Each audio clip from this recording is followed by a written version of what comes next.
Rahmawati Hussein, MCP PhD, selaku dosen Ilmu Pemerintahan, Fakultas Ilmu Sosial dan Ilmu Politik, Universitas Muhammadiyah, Yogyakarta. Serta yang kami banggakan seluruh mahasiswa-mahasiswi program studi Ilmu Pemerintahan, Universitas Muhammadiyah, Yogyakarta. Assalamualaikum warahmatullahi wabarakatuh. Waalaikumsalam warahmatullahi wabarakatuh. Waalaikumsalam warahmatullahi wabarakatuh. Selamat pagi dan salam sejahtera bagi kita semua. Alhamdulillahirabbil alamin wassalatu wassalamu ala asrofil anbiya'i mursalin sayyidina Muhammadin wa ala alihi washabihi ajmain amma ba'du. Pertama-tama marilah kita panjatkan puja dan puji syukur kehadirat Allah Subhanahu wa taala yang telah melimpahkan rahmat serta hidayahnya sehingga di pagi yang cerah ini kita dapat berkumpul bersama-sama secara virtual dalam acara kuliah umum Tata Kelola Bencana dengan tema kolaborasi pemerintah dengan para pihak dalam penanggulangan bencana. Sebelum acara dimulai, perkenankan saya untuk membacakan susunan acara pada hari ini. Acara yang pertama pembukaan, acara yang kedua plenary session, acara yang ketiga diskusi, dan acara yang terakhir penutup. Marilah acara kuliah umum Tata Kelola Bencana dengan tema kolaborasi pemerintah dengan para pihak dalam penanggulangan bencana. Kita buka dengan bacaan basmalah bersama-sama. Bismillahirrahmanirrahim. Semoga acara kuliah umum pada pagi hari ini dapat berjalan secara lancar.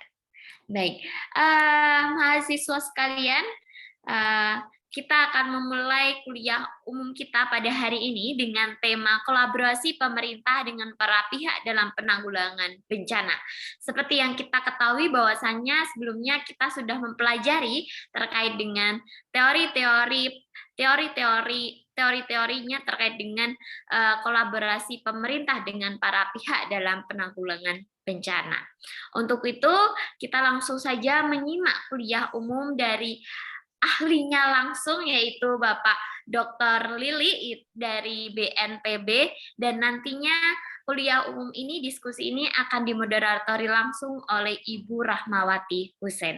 Untuk itu, waktu dan tempat kami berikan kepada Ibu Rahmawati Hussein.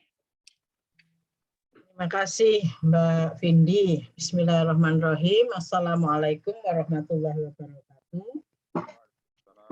Pak Lili yang kami hormati dan juga seluruh mahasiswa yang saya banggakan semua dan saya cintai. Alhamdulillah pagi hari ini kita mendapat kehormatan ini, soalnya Pak Lili itu super sibuk dan sudah bersedia meluangkan waktu di hari Minggu, di hari weekendnya.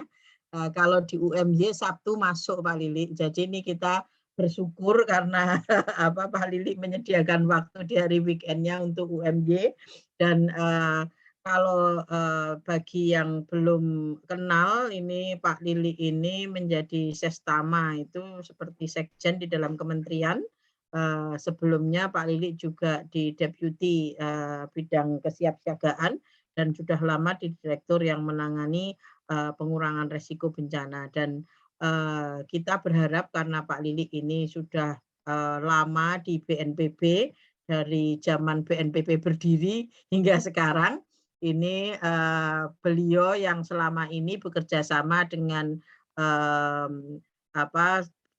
para banyak pihak, termasuk di dalamnya MDMC. Kita bekerja sama dengan Pak Lili ini cukup dekat, dan kita berharap nanti Pak Lili bisa menyampaikan baik secara praktek maupun kebijakan ya Pak Lili, bagaimana kerjasama multi pihak di dalam penanganan bencana, karena seperti kita diskusikan di kelas bahwa bencana itu urusan bersama. Bencana tidak bisa ditangani oleh pemerintah saja, tetapi perlu ditangani oleh semua pihak. Oleh karena itu kebetulan kita mendapatkan pakar sekaligus praktisi ini ya di dalam pemerintahan. Untuk Pak Lili ini di jurusan IP, kami sudah mengenalkan tata kelola bencana itu 5 tahun terakhir Pak Lili. Kita berharap mahasiswa jurusan IP yang bekerja di mana saja, baik jadi dosen maupun pemerintah, memiliki pengetahuan kebencanaan, karena yang mengurusi bencana ini tanggung jawabnya pemerintah, tanggung jawab utama, sehingga mata kuliah ini menjadi mata kuliah wajib bagi mahasiswa S1 dan juga mata kuliah pilihan untuk mahasiswa S2. Dan juga ada konsentrasi bencana untuk mahasiswa S2. Jadi kita berharap para mahasiswa S1 itu kalau besok menjadi pejabat pemerintah itu ataupun baik eksekutif maupun legislatif mampu ya membawa isu-isu pengurangan risiko bencana ini ke dalam kebijakannya. Dan nanti waktunya bisa silahkan, ini bebas Pak Lili, mau 30 menit, 45 menit, kita biasanya kuliah itu 2 kali 50 menit, sehingga nanti bisa untuk tanya jawab, karena ini banyak mahasiswa, ada 80, mungkin sekitar 90-an Pak nanti. Karena ada 3 kelas, 4 kelas, jadi yang kita gabung. Jadi itu kita berharap Pak Lili bisa menyampaikan perspektif siapa saja sih stakeholder di dalam penanggulangan bencana yang secara praktek selama ini ikut terlibat di dalam penanggulangan bencana. Waktunya saya berikan ke Pak Lili ini sepenuhnya. Terima kasih Pak Lili. Yang doktornya di ilmu pemerintahan juga, jadi mestinya bisa membawa perspektif ilmu pemerintahan ya ini. Enggak. Ya, terima kasih Bu. Apa suara saya sudah terdengar? Suaranya agak kecil ya Pak Lili.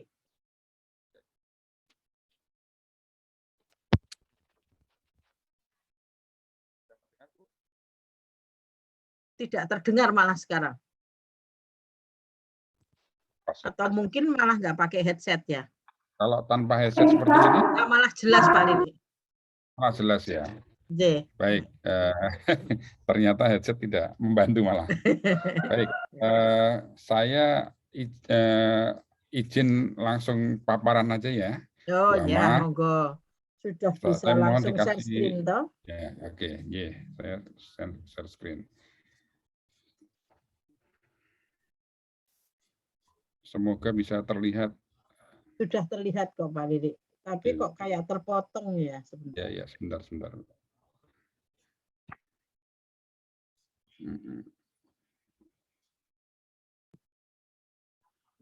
Nah, sekarang sudah jelas terlihat. Baik, bismillahirrahmanirrahim. Assalamualaikum warahmatullahi wabarakatuh. Waalaikumsalam. Selamat pagi, Bapak Ibu sekalian, adik-adik mahasiswa dari Universitas Muhammadiyah Yogyakarta. Saya pagi ini akan menyampaikan materi terkait dengan tata kelola bencana, khususnya adalah mengenai kolaborasi multi pihak dalam penanggulangan bencana di Indonesia. Saya akan mulai langsung saja supaya nanti waktu kita lebih banyak bisa kita gunakan untuk diskusi begitu. Slide pertama ini saya ingin menyampaikan pada kita semua bagaimana kita di Indonesia ini memang tinggal di daerah yang rawan bencana. Ini sudah tidak bisa diganggu gugat lagi. Ini sudah given yang ada di Indonesia. Jadi kita memang harus betul-betul memiliki antisipasi terhadap ancaman bencana yang ada di Indonesia. Kalau kita lihat negara kita ini yang bentuknya kepulauan ini itu dari pertemuan 4 lempeng tektonik dunia. Yang di sebelah utara itu adalah lempeng Eurasia, itu adalah lempeng benua Asia. Jadi Indonesia dulu dia menjadi bagian dari benua Asia, tapi kemudian karena proses geologi kemudian terpisah menjadi satu negara kepulauan tersendiri.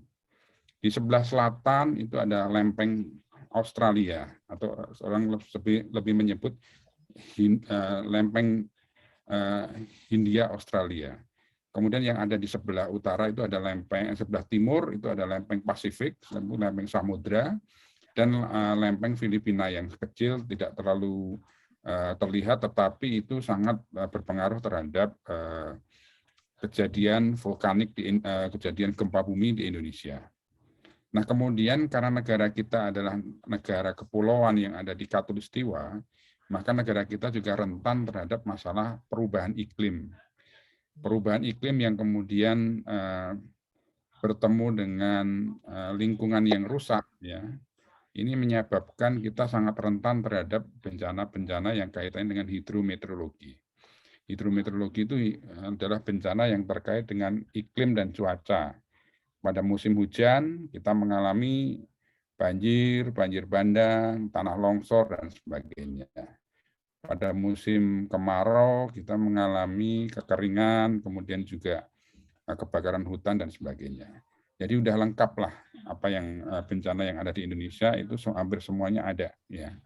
Hampir semuanya ada. Bahkan suatu yang jarang kita lihat, jarang kita dengar, tiba-tiba tahun 2018 terjadi di Indonesia, yaitu likuifaksi, ya, di Palu pada tahun 2018. Sehingga inilah kemudian melengkapi bahwa memang kita ini adalah laboratorium bencana. Ya, negara kita adalah laboratorium bencana, dan harapannya bahwa bencana yang terjadi ini memang harus dipelajari. Jangan sampai kemudian mengakibatkan kerugian-kerugian yang lebih besar di masa-masa yang akan datang. Sehingga duit negara itu habis hanya untuk ngurusi bencana. Nah, bencana dan pembangunan ini adalah back to back, ya, saya melihatnya begitu. Kalau istilah Pak Jokowi adalah gas dan rem, ya. Nah, bagaimana saatnya kita ngegas untuk membangun negara kita, tapi pada satu titik kita juga harus ngerem itu semua supaya semuanya bisa terlindungi dari bencana. Ini gambaran yang terkait dengan kondisi negara kita. Kemudian bagaimana awal kita melakukan yang namanya penanggulangan bencana. Penanggulangan bencana harus dimulai dari bagaimana kita melihat atau kita mengidentifikasi daerah-daerah mana yang menjadi daerah rawan bencana untuk kemudian kita buat suatu perencanaan untuk antisipasi. Nah, di sini perlu sebenarnya para ahli yang berperan sebagai dokter bencana. Sehingga dokter bencana inilah yang kemudian dapat memetakan di mana-mana saja tempat-tempat yang memiliki risiko atau kerawanan terhadap bencana. Selama ini ada 5 hal yang dilakukan untuk mengidentifikasi daerah rawan bencana di Indonesia. Yang pertama adalah bagaimana kita mengukur secara langsung dengan indikator-indikator tertentu. Misalnya, kalau daerah yang rawan longsor itu memiliki kemiringan misalnya di atas 45 derajat. Jadi tebing-tebing yang ukurannya lebih dari 45 derajat itu sangat berpotensi terjadi tanah longsor, sehingga kita ukur di situ. Itu cara yang pertama, dan itu memang membutuhkan satu ketelitian, ya, satu kesabaran, karena memang daerah kita yang demikian luasnya dari Sabang sampai Merauke. Kemudian yang kedua yang bisa dilakukan adalah membuat modeling, ya. Modeling dengan indikator tertentu, dengan metode tertentu, tentu dengan bantuan komputer di sini. Ada kalau orang-orang yang geoscience dia menyebutnya sebagai Geographic Information System (GIS). Nah, ini memang sangat membantu dan mempermudah sebenarnya. Tetapi ingat, ini adalah model, bukan suatu yang pasti terjadi. Nah, tetapi keunggulannya dia cepat di sini. Nah, kita juga sudah sebenarnya di Indonesia sudah menggunakan 2 hal ini. Kemudian yang ketiga itu adalah pengamatan setelah kejadian bencana. Jadi ada banjir dulu, kita amati, kemudian kita bisa gambarkan, oh daerah ini adalah daerah yang terjadi banjir. Dan ini sifatnya sangat lokal sekali. Misalnya kita tahu di daerah banjir di sekitar kita ada rumah yang biasanya ada bekasnya, bekas ketinggian banjir. Kita bisa gambar itu dalam satu peta atau dalam satu sketch begitu, yang kemudian kita bisa identifikasi daerah-daerah yang terjadi banjir. Kemudian yang keempat adalah cerita bencana di masa lalu. Nah, bencana itu adalah satu peristiwa yang berulang, seperti tsunami misalnya, di selatan Jawa, di sebelah barat Sumatera, itu sudah berkali-kali melanda tsunami. Nah, informasi-informasi, cerita, dokumentasi seperti ini kemudian bisa digambarkan. Daerah-daerah rawan bencana itu seperti apa. Gunung Merapi di Jogja misalnya, pada saat letusan tahun 2006, kemudian 2010, itu sudah kita bisa delinasi, bisa gambar, bisa catatkan lagi seberapa jauh ya awan panas yang di sana terkenal dengan wedus gembel itu ada, sehingga kita bisa tahu di mana-mana tempat yang rawan terhadap awan panas tadi atau wedus gembel.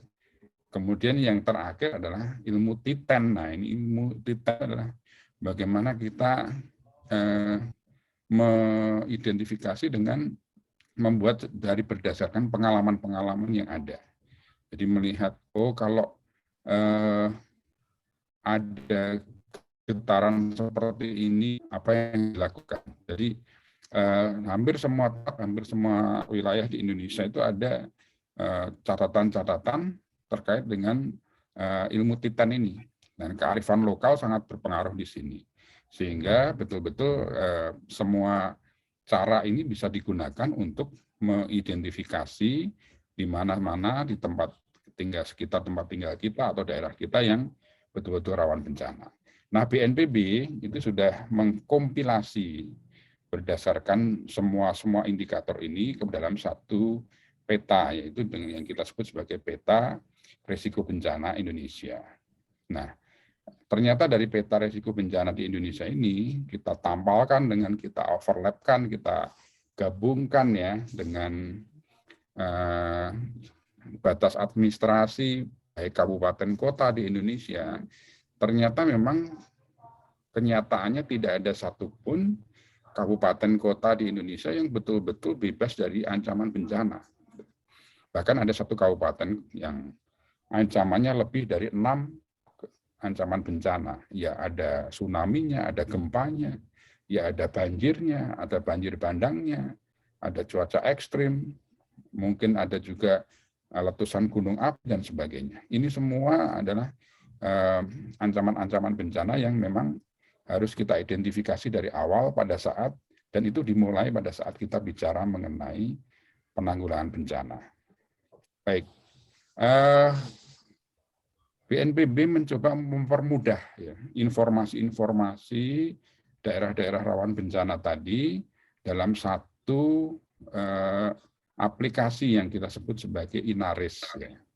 Inaris itu adalah Inaris personal yang ada di handphone kita, tinggal di-download saja. Itu free ya, untuk memperlihatkan pada saat kita berada, koordinat itu langsung ada di koordinat titik yang kita pijak. Di situ kemudian kita, kalau kita menggunakan Inaris, kita bisa menanyakan ke Inaris sebenarnya di daerah yang kita injak itu apa ancaman bencana yang ada. Apakah di situ rawan gempa bumi, atau rawan tsunami, atau rawan banjir, atau rawan tanah longsor, dan sebagainya. Kemudian apa yang harus kita lakukan pada saat belum terjadi bencana, pada saat kejadian bencana, dan pasca bencana. Inilah informasi-informasi yang sebenarnya sekarang ini di Indonesia sudah ada di genggaman tangan kita. Gitu. Tinggal bagaimana kita memanfaatkan itu. Inaris ini sebenarnya versi besarnya ada di webnya Inaris. Jadi webnya adalah inaris.bnpb.go.id. Nah, di sana memang semua data-data, kalau mereka yang senang menggunakan peta begitu, data-datanya ada semua di sana. Daerah rawan banjir itu ada di mana, daerah rawan longsor ada di mana, dan seterusnya. Tetapi kalau kita ingin yang praktis saja, kita bisa download di handphone kita sebenarnya. Nah, alhamdulillah ini Inaris ini pernah menjadi pemenang untuk Gatra Award tahun 2020. Prakarsa untuk negeri kategori digitalisasi. Jadi memang alhamdulillah ini sudah diakui juga oleh beberapa negara, dan beberapa negara akan menggunakan model Inaris ini untuk informasi kebencanaan yang ada di negaranya. Saat ini BNPB ya, bersama dengan mitra kita dari UNDP ini sedang mengembangkan ini untuk negara-negara lain, untuk membantu negara-negara lain. Jadi kita jadikan yang namanya bencana ini menjadi soft diplomasi bagi Indonesia, supaya kita mendapatkan dukungan-dukungan kaitannya dengan penanggulangan bencana dan masalah-masalah yang lain yang ada. Nah, saya ingin juga melihat, kadang-kadang kita juga ingin membandingkan bagaimana sih sebenarnya penanggulangan bencana di Indonesia dan juga dibandingkan dengan Jepang misalnya. Nah, ini adalah satu perbandingan yang coba saya buat ya, bagaimana sebenarnya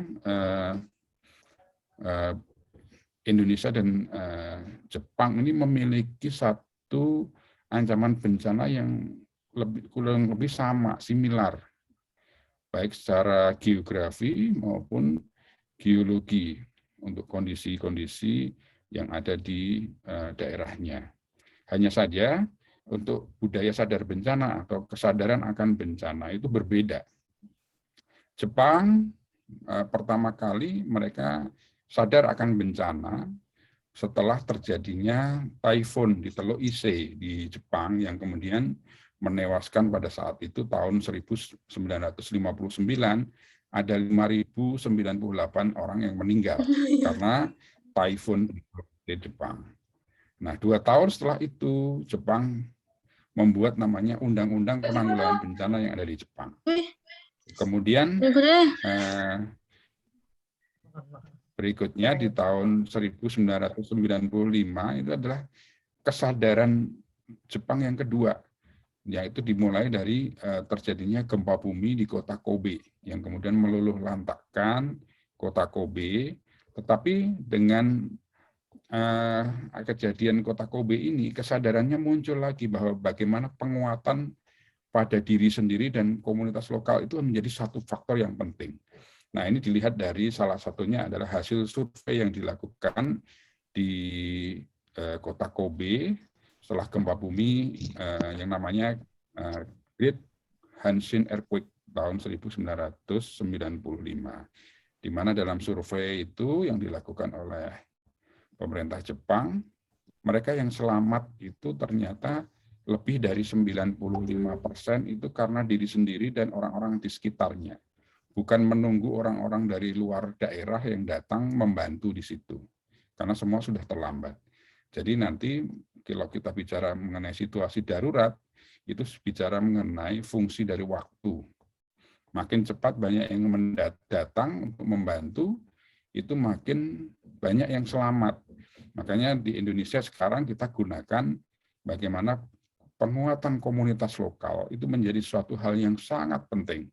Dan ini menjadi titik yang kita perkuat, apalagi dengan kemarin kita menyelesaikan yang namanya GPDRR tahun 2022, di mana ketangguhan itu harus mulai dari lokal, ya. Dari level-level keluarga, level-level individu.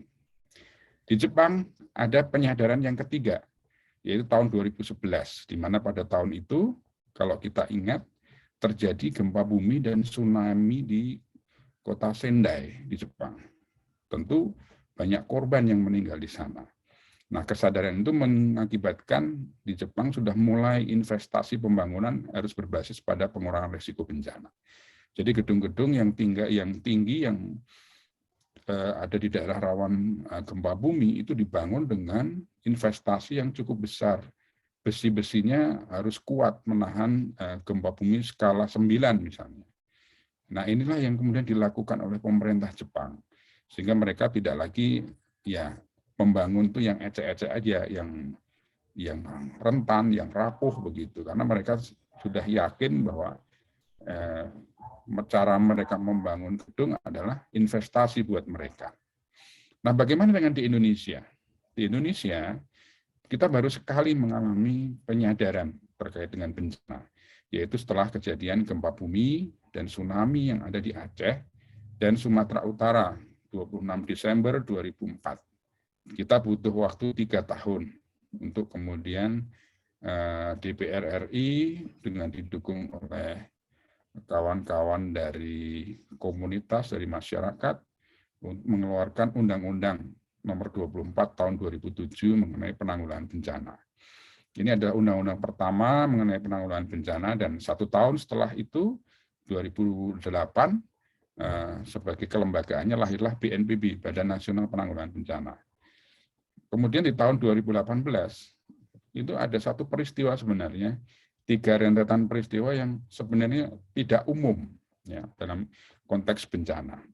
Yang pertama adalah gempa bumi di NTB. Gempa bumi ini kenapa tidak umum? Karena pada saat kejadian gempa bumi itu berturut-turut gempa-gempanya besar semua. Biasanya gempa bumi di Indonesia itu gempanya sekali besar, setelah itu kecil begitu ya. Tapi yang terjadi di NTB tahun 2018 itu gempanya besar, kemudian besar lagi, kecil, besar lagi. Ini suatu yang tidak umum sebenarnya. Kemudian yang kedua adalah terjadinya gempa bumi yang kemudian terjadi tsunami dan likuifaksi. Ya, itu kita bisa melihat banyak sekali dokumentasi di YouTube misalnya. Likuifaksi itu seperti apa? Suatu yang sangat mengerikan, di mana bumi itu seolah-olah menelan begitu banyak bangunan-bangunan yang ada di Kota Palu. Kemudian gempa buminya terjadi di darat. Kenapa ada tsunami? Ini juga suatu yang aneh, suatu yang tidak umum di Indonesia. Ternyata setelah ada gempa bumi, Teluk Palu yang memiliki kedalaman laut yang sangat dalam, itu bagian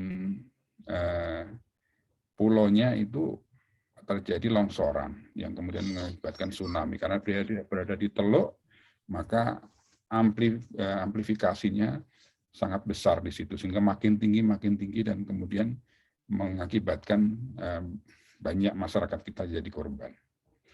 Peristiwa yang ketiga tahun 2018 adalah silent tsunami di Selat Sunda.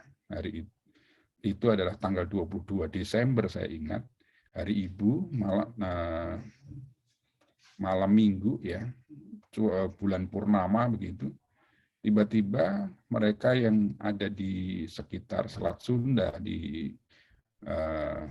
Pandeglang itu banyak yang tiba-tiba terlanda oleh tsunami, walaupun tidak ada gempa bumi. Nah, ini suatu yang tidak umum juga. Biasanya yang namanya gempa tsunami itu selalu diawali dengan gempa bumi di Indonesia. Nah, ini juga tidak diawali oleh gempa bumi. Sehingga catatan kami bagaimana sekarang pendidikan kebencanaan itu memang harus dilakukan, atau literasi kebencanaan harus dilakukan. Tapi apakah ini kesadaran yang kedua bagi Indonesia? Nah, ini kita masih belum tahu, tetapi paling tidak ada sesuatu yang kita petik bahwa literasi kebencanaan di Indonesia itu menjadi hal yang penting bagi masyarakat kita. Baik, saya akan masuk ke kebijakan dalam pengurangan risiko bencana. Kalau tadi saya lebih banyak bicara mengenai kejadian bencana maupun bagaimana identifikasinya, sekarang saya masuk ke dalam kebijakan penanggulangan bencana. Jadi, bencana itu banyak sekali yang kemudian mendefinisikan, bahkan definisi yang ada di Undang-Undang Penanggulangan Bencana dengan yang ada di PBB UN itu juga nggak sama. Ya. Nah, tetapi satu catatan bahwa bencana adalah satu rangkaian peristiwa atau rangkaian peristiwa yang mengancam atau mengganggu kehidupan dan penghidupan masyarakat, baik disebabkan oleh faktor alam maupun non-alam, maupun faktor manusia, sehingga menimbulkan timbulnya korban jiwa manusia, kerusakan lingkungan, kerugian harta benda, dan dampak psikologis. Ini yang ada di dalam Undang-Undang 24 tahun 2007. Ya. Tetapi apapun itu, ya, bencana itu adalah ancaman untuk kemanusiaan. Ya. Dan undang-undang kita, Undang-Undang 24 tahun 2007, kebijakan mengenai penanggulangan bencana sudah berubah. Yang tadinya kita hanya nunggu bencana terjadi baru kemudian melakukan upaya pertolongan atau responsif, ini sudah berubah menjadi pengurangan risiko bencana. Atau kita lihat sebelum bencana terjadi kita harus melakukan sesuatu. Nah, kebijakan publik yang terkait dengan penanggulangan bencana ini berujung pada perlindungan untuk kemanusiaan. Jadi adik-adik sekalian, penanggulangan bencana adalah upaya sebenarnya bagaimana kehadiran negara itu mampu untuk melindungi masyarakatnya, terutama dalam penanggulangan bencana. Sehingga undang-undang itu menjadi suatu hal yang penting bagi kita semua. Kalau saya menceritakan mengenai kebijakan penanggulangan bencana, kita memang harus melihat atau berkaca dari dasar konstitusi kita, yaitu pembukaan Undang-Undang Dasar 1945. Kita tentu masih ingat bahwa negara melindungi segenap bangsa dan seluruh tumpah darah Indonesia. Melindungi segenap bangsa adalah melindungi siapapun warga negara kita. Mereka yang ada di Indonesia ataupun mereka yang ada di luar negeri. Mereka harus kita lindungi semuanya dari ancaman bencana. Tumpah darah Indonesia itu adalah bagaimana kita harus melindungi tanah kita dari kerusakan. Laut kita, udara kita, ini semuanya adalah bagian dari kehidupan kita yang harus kita lindungi. Kemudian secara kebijakan aturannya sudah ada Undang-Undang 24 tahun 2007 tentang penanggulangan bencana. Dan juga turunan-turunannya seperti PP 21 tahun 2008 mengenai penyelenggaraan penanggulangan bencana dan sebagainya. Tetapi kalau kita lihat, suatu yang penting adalah bagaimana melihat bahwa tujuan penanggulangan bencana di Indonesia itu ada 7. Yang pertama adalah tentu memberikan perlindungan pada masyarakat dari ancaman bencana. Itu sudah jelas. Yang kedua adalah menyelaraskan adanya aturan-aturan perundang-undangan yang sudah ada. Jadi memang tidak boleh saling tumpang tindih di sini. Yang ketiga, menjamin terselenggaranya penanggulangan bencana secara terencana, terpadu, terkoordinasi, dan menyeluruh. Jadi bukan suatu bagian yang parsial. Yang keempat, penanggulangan bencana harus menghargai budaya lokal yang ada. Tidak boleh kemudian menghancurkan budaya lokal dengan alasan-alasan penanggulangan bencana. Budaya lokal menjadi salah satu bagian dari upaya untuk menangani bencana itu sendiri. Yang kelima adalah membangun partisipasi dan kemitraan publik serta swasta. Nah, inilah yang kemudian kita mengajak pihak-pihak untuk terkait dengan penanggulangan bencana yang saya kira sangat sesuai dengan tema kita pada pagi hari ini. Yang keenam, mendorong semangat gotong royong, kesetiakawanan, dan kedermawanan. Ini yang saya selalu angkat topi, saya memberikan apresiasi pada kawan-kawan dari Muhammadiyah, terutama MDMC yang luar biasa sekali membantu masyarakat kita tanpa kenal lelah dengan kesetiakawanan dan kedermawanan yang ada. Dan yang ketujuh adalah menciptakan perdamaian dalam kehidupan bermasyarakat, berbangsa, dan bernegara. Jangan sampai gara-gara penanggulangan terjadi bencana, kita salah menangani, maka perdamaian yang sudah ada malah menjadi pemusuhan di sana. Ini sangat jelas terjadi di beberapa tempat sebenarnya. Bagaimana misalnya masalah keadilan untuk mendapatkan bantuan, itu bisa menimbulkan masyarakat menjadi tidak damai, ya. Malah antar kelompok masih bermusuhan dan sebagainya. Ini yang tentu saja kita harus atasi dengan penanggulangan bencana yang jauh lebih baik di Indonesia. Kemudian di tataran global, kita mengadopsi Sendai Framework for Disaster Risk Reduction. Ya. Ada 4 prioritas aksi yang ada di dalam Sendai Framework ini. Adalah yang pertama, bagaimana kita harus memahami risiko bencana, kemudian memperkuat tata kelola risiko bencana untuk mengelola risiko itu sendiri, juga berinvestasi dalam pengurangan risiko bencana, untuk ketangguhan, untuk resiliensi, dan yang keempat adalah meningkatkan kesiapsiagaan bagi kita semuanya. Saya kira ini adalah bagaimana kebijakan-kebijakan dari global maupun nasional yang selama ini secara singkat saya sampaikan. Kemudian saya ingin memperlihatkan bagaimana kemarin Indonesia sudah 2 kali sebenarnya menjadi tuan rumah event global yang terkait dengan pengurangan risiko bencana. Pertama adalah pada saat tahun 2012 dilaksanakan di Yogyakarta. itu adalah AMCDRR yang kelima. AMCDRR itu adalah pertemuan menteri-menteri penanggulangan bencana se-Asia, ya, yang dihadiri atau dibuka waktu itu oleh Pak Presiden SBY. Karena setahun sebelumnya Pak Presiden SBY mendapatkan Global Champion dari PBB, yaitu semacam juara dunia untuk pengurangan risiko bencana atau pejuang untuk pengurangan risiko bencana. Hanya satu-satunya di dunia. Kita boleh berbangga terkait dengan itu. Tetapi kemudian setahun kemudian kita menjadi tuan rumah perhelatan yang cukup besar, yang menghasilkan namanya Deklarasi Yogyakarta. Bagaimana strengthening local capacity for disaster risk reduction, peningkatan kapasitas lokal untuk pengurangan risiko bencana. Ini namanya Deklarasi Jogja. Kemudian kemarin bulan Mei, Indonesia kembali menjadi tuan rumah pertemuan global, yaitu GPDR, Global Platform for Disaster Risk Reduction, yaitu adalah pertemuan sedunia ya, membahas mengenai pengurangan risiko bencana yang menghasilkan Bali Agenda for Resilient.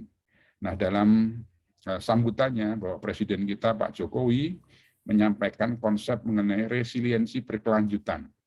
Ada 4 hal yang kita catat di situ. Yang pertama adalah bagaimana memperkuat budaya dan kelembagaan siaga bencana yang antisipatif, responsif, dan adaptif menghadapi bencana. Nah, ini menjadi tantangan bagi kami di BNPB, tentu kita semua, bagaimana kelembagaan kita ini harus responsif, adaptif, antisipatif dalam menghadapi bencana. Yang kedua adalah bagaimana setiap negara harus berinvestasi untuk sains, teknologi, dan inovasi, termasuk dalam menjamin akses pendanaan dan transfer teknologi. Nah, inilah butuh yang namanya sains, teknologi itu tentu basisnya adalah perguruan tinggi. Ya. Saya berharap Universitas Muhammadiyah Yogyakarta dapat memberikan dukungan-dukungan terkait dengan ini, termasuk inovasi-inovasi yang harus kita munculkan. Sehingga di Indonesia ke depan penanggulangan bencana harus menjadi industrialisasi, ya, agar kita bisa mainstreaming, ada pengaruh utamaan di semua bidang. Seperti tadi Bu Ama sampaikan, berharap lulusan dari UMY yang mengambil mata kuliah mengenai kebencanaan ini dapat mewarnai ya, pada saat mereka bekerja. Apakah mereka bekerja di pemerintahan, atau di swasta, atau justru mandiri. Ini menjadi bagian-bagian yang penting bagi kita, bagaimana kita berinvestasi. Yang ketiga adalah membangun infrastruktur yang tangguh bencana dan tangguh menghadapi perubahan iklim. 3 hari yang lalu kita ditunjukkan tiba-tiba adanya banyak rumah yang kemudian ambruk di Minahasa Selatan. Ya. Minahasa Selatan. Ternyata itu bukan infrastruktur yang tangguh. Karena mereka infrastruktur itu dibangun berdasarkan reklamasi yang tidak dipikirkan dengan matang, saya kira. Karena kita lihat beberapa tidak ada gempa bumi di sana, kemudian tiba-tiba infrastruktur itu ambruk. Berarti reklamasi yang dibangun mungkin tidak sesuai dengan spek yang ada, itu perlu dilihat lagi. Kemudian yang keempat adalah bagaimana komitmen bersama untuk mengimplementasikan kesepakatan global di tingkat nasional sampai dengan tingkat lokal. Kalau di tingkat global, kita ada tadi yang kami sampaikan adalah Sendai Framework for Disaster Risk Reduction. Nah, kemudian bagaimana tingkat lokal? Tingkat lokal tentu kita harus membangun ketangguhan resiliensi sampai dengan tingkat lokal yang ada. Saya ingin juga menyampaikan bagaimana progres atau proses penanggulangan bencana di Indonesia. Nah, ini kalau kita lihat dari cerita ini adalah bagaimana semua proses penanggulangan bencana mulai dari pra bencana sampai dengan pemulihan dilakukan. Bencana sendiri saya gambarkan yang warna merah yang ada tulisannya D di tengah itu adalah disaster. Ya. Tapi sebelum bencana terjadi kita harus menyiapkan, ya, menyiapkan mulai dari bagaimana identifikasi ancaman, itu H itu hazard, V-nya itu adalah vulnerability, C-nya adalah capacity. Jadi ancaman, kerentanan, dan kapasitas itu harus kita lihat. Nah, kita punya tantangan, yaitu lingkungan kita yang rusak, maka bencana yang terjadi di Indonesia akan merebak makin banyak. Gitu. Nah, ini semua harus kita, HVC ini harus kita ketahui. Nah, setelah itu kita rumuskan menjadi risiko. Risiko itu belum tentu terjadi, tetapi paling tidak itu adalah potensi yang mungkin akan rusak atau terdampak bencana. Sehingga informasi-informasi ini semuanya ada dalam satu genggaman yang tadi kami sampaikan, yaitu Inaris. Nah, Inaris ini nanti akan memberikan pemahaman mengenai risiko bencana di sekitar kita. Kemudian bagaimana adaptasi untuk lingkungan dalam meningkatkan kapasitas menghadapi bencana. Kemudian risiko yang kita miliki tadi itu belum tentu jadi bencana, kalau kemudian belum ada trigger. Nah, trigger itu bisa melalui iklim, cuaca ekstrim, dan yang lain-lain. Sehingga kita perlu satu sistem untuk menginformasikan pada masyarakat, membuat masyarakat selamat, yaitu sistem peringatan dini. Ya, ada di tengah ini. Yang ada semacam petir, kemudian ada alarm ini, ya inilah yang kita lakukan dalam peringatan dini. Nah, apabila bencana terjadi, maka kita akan bisa menangani dengan baik, ya harapannya, dan ini nanti akan menjadikan kita memiliki satu kemampuan yang cukup besar untuk menangani bencana. Kemudian setelah itu baru kita masuk dalam area pemulihan, di mana bencana yang meningkat, maka lingkungan banyak yang terdampak. Nah, dalam proses penanggulangan bencana ini, itu ternyata kalau kita penggal-penggal, itu ada tujuan-tujuan yang berbeda. Pada saat sebelum masuk dalam peringatan dini, kita tujuannya adalah pengurangan risiko bencana dan peningkatan kualitas hidup. Ini yang kemudian sinkron dengan pembangunan yang ada. Kemudian pada saat peringatan dini terjadi, tujuannya adalah menyelamatkan lebih banyak jiwa kita, jiwa masyarakat kita yang tinggal di daerah rawan bencana. Kemudian pada saat situasi darurat, tujuannya adalah save more life, menyelamatkan sebanyak mungkin masyarakat yang terdampak bencana. Kemudian pada saat pemulihan, tujuannya adalah back better, safer, and sustainability. Jadi kita membangun kembali lebih baik, lebih aman, dan lebih berkelanjutan. Inilah hal-hal yang menarik yang harus kita lihat dalam konteks tata kelola bencana. Kemudian kalau kita lihat dari waktunya, urutan waktu, maka kita bisa melihat ada pra bencana, ada saat bencana, dan pasca bencana. Tentu manajemen yang dilakukannya beda-beda karena tadi tujuannya juga beda. Ya, kalau dalam pra bencana kita menggunakan konsep manajemen disaster risk management. Pada saat situasi darurat kita emergency management, dan pada saat pasca bencana ada recovery management. Nah, tentu peran-peran BNPB berbeda di sini. BNPB sebagai koordinator untuk pencegahan, mitigasi, dan kesiapsiagaan. Kemudian pada saat terjadi bencana, peran BNPB adalah sebagai komando dan juga koordinasi untuk emergency response. Ya. Kemudian pada saat pasca bencana, tentu ada koordinasi untuk pemulihan. Tadi ini goal-nya adalah bagaimana pada saat pra bencana itu adalah pengurangan risiko bencana, pada situasi terjadi bencana adalah save more life, menyelamatkan sebanyak mungkin masyarakat terdampak, dan pada saat pasca bencana adalah membangun kembali lebih baik, lebih aman, dan lebih berkelanjutan. Inilah langkah-langkah yang ada. Nah, kalau kita lihat langkahnya secara detail, maka kita akan melihat inilah sistem penanggulangan bencana yang dibangun di Indonesia. Bagaimana kita memulai tata kelola kita dengan memperkuat legislasi kita. Legislasi nanti akan memperkuat kelembagaan. Kelembagaan yang kuat nanti dia akan membuat satu perencanaan yang handal dan juga pendanaan yang memadai. Kemudian setelah itu tentu pengembangan kapasitas menjadi kunci dalam penanganan bencana. Dengan kapasitas yang berkembang, maka kita dapat melakukan penyelenggaraan penanggulangan bencana dengan baik. Nah, penyelenggaraan penanggulangan bencana selalu dimulai dengan mengidentifikasi risiko. Tadi kami sudah sampaikan di awal, kita sudah punya Inaris dan sebagainya, tapi nanti masing-masing daerah harus mendetailkan itu dengan baik. Setelah ada identifikasi, maka kita lakukan pencegahan, mitigasi, pengalihan maupun kesiapsiagaan yang harus kita lakukan secara terus-menerus dan berjenjang. Baik, ini juga hal yang menarik. Kalau tadi saya selalu menganalogikan kita sebagai dokter bencana, maka profesi dokter juga sangat mudah untuk kemudian kita lihat konsep dokter itu untuk menangani bencana. Ya. Yang pertama tentu menangani bencana adalah kita seolah seperti dokter, kita kedatangan pasien ya, kemudian kita tanya, kita datang ke dokter, kita ditanya oleh dokter, ini kira-kira sakit apa, gejalanya apa yang dirasakan. Maka dokter kemudian akan membuat satu hipotesa. Oh, Bapak kira-kira sakitnya sakit perut misalnya. Kalau kita sakit perut, nah tindakannya apa? Kan kita tidak berhenti pada saat kita bicara mengenai Anda sakit perut, gitu ya.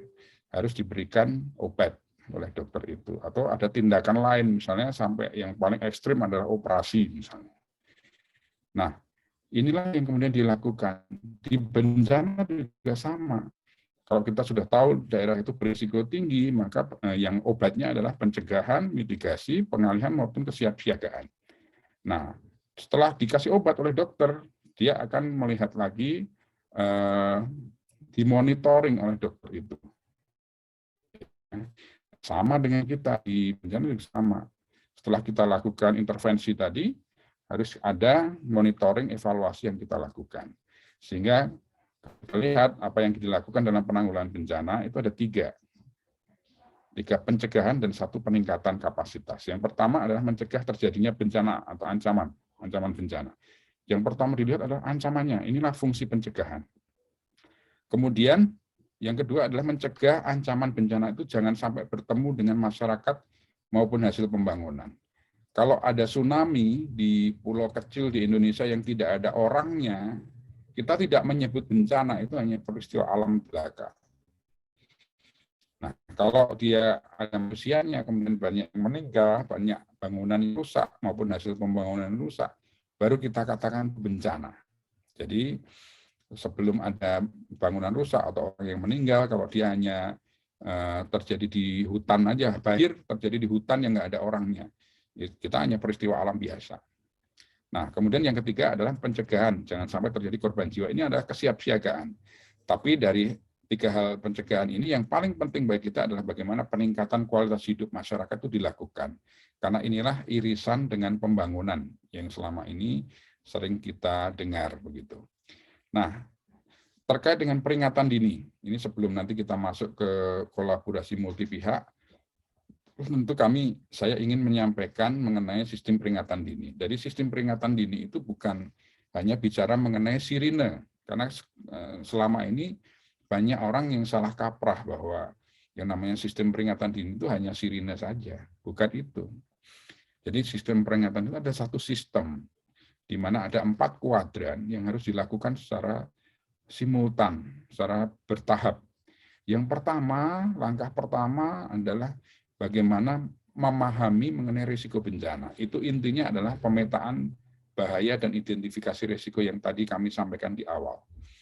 Kalau kita tidak tahu, kita tinggal di daerah rawan tsunami, ya kita tidak akan melakukan apapun, karena kita nggak tahu.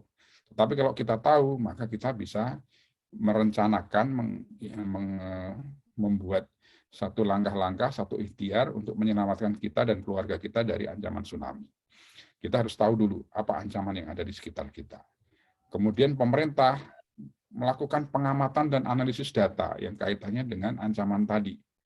Kalau sudah diamati, maka pemerintah akan membangun namanya diseminasi informasi, menginformasi kepada masyarakat. Misalnya yang kita lihat kasus BMKG misalnya, BMKG selalu menyampaikan informasi 2 hari lagi akan ada hujan yang cukup besar di daerah istimewa Yogyakarta, di DIY misalnya.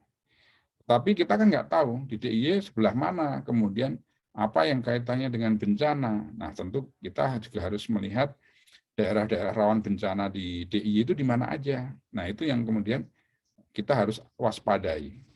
Nah, waspada itu makanya ini adalah ada respon masyarakat. Jadi membuat masyarakat mampu untuk tahu informasi dari BMKG tadi dan mereka merespon dengan baik untuk pergi ke tempat yang aman.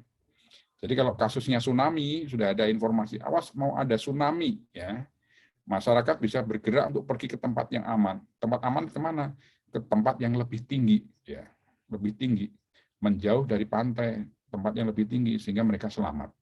Nah, inilah satu rangkaian yang kita sebut sebagai sistem peringatan dini. Nah, tentu dalam peringatan dini ini perlu kerjasama antara kementerian lembaga, kerjasama dengan pemerintah daerah, dan juga masyarakat. Karena masyarakat menjadi end-to-end-nya dari sistem peringatan dini. Jadi nggak ada gunanya kita punya alat-alat canggih kalau masyarakatnya tidak bisa merespon informasi tadi dan pergi ke tempat yang aman. Karena mereka pasti akan menjadi korban kalau itu terjadi. Nah, sistem peringatan dini di Indonesia ini kita gunakan untuk mendorong industrialisasi teknologi kebencanaan untuk mengurangi ketergantungan kita pada asing. Nah, ini harapannya bagaimana adik-adik di Universitas Muhammadiyah Yogyakarta itu juga bisa terlibat dalam proses-proses industrialisasi. Kita bangun negeri kita itu tidak semuanya harus membangun fisik, tapi kita juga membangun ketangguhan kita, membangun industrialisasi kita. Apapun teknologinya, apapun ilmu pengetahuannya, semua punya kontribusi terhadap penanganan bencana di Indonesia. Nah, saya sekarang masuk ke dalam bagaimana tanggung jawab penanggulangan bencana yang ada di Indonesia. Undang-Undang nomor 24 tahun 2007 yang kemarin baru selesai dibahas lagi, karena rencananya akan direvisi oleh DPR RI, ternyata sudah dihentikan. Jadi kita sudah positif untuk kembali lagi menggunakan Undang-Undang 24 tahun 2007 tentang penanggulangan bencana. Pada undang-undang tersebut, khususnya pasal 5, pemerintah dan pemerintah daerah menjadi penanggung jawab dalam penyelenggaraan penanggulangan bencana di Indonesia. Ya, jadi pemerintah dan pemerintah daerah yang menjadi penanggung jawab. Siapa pemerintah? Pemerintah adalah Presiden Republik Indonesia yang kemudian membentuk Badan Nasional Penanggulangan Bencana atau BNPB. Siapakah pemerintah daerah? Pemerintah daerah adalah gubernur, bupati, wali kota yang kemudian membentuk Badan Penanggulangan Bencana daerah untuk provinsi, kabupaten, dan kota. Jadi sudah sangat jelas. Mereka dibentuk baik BNPB maupun BPBD pada pasal berikutnya menyebutkan bahwa mereka memiliki fungsi sebagai koordinator, sebagai komando, dan sebagai pelaksana pada penanggulangan bencana di daerahnya masing-masing.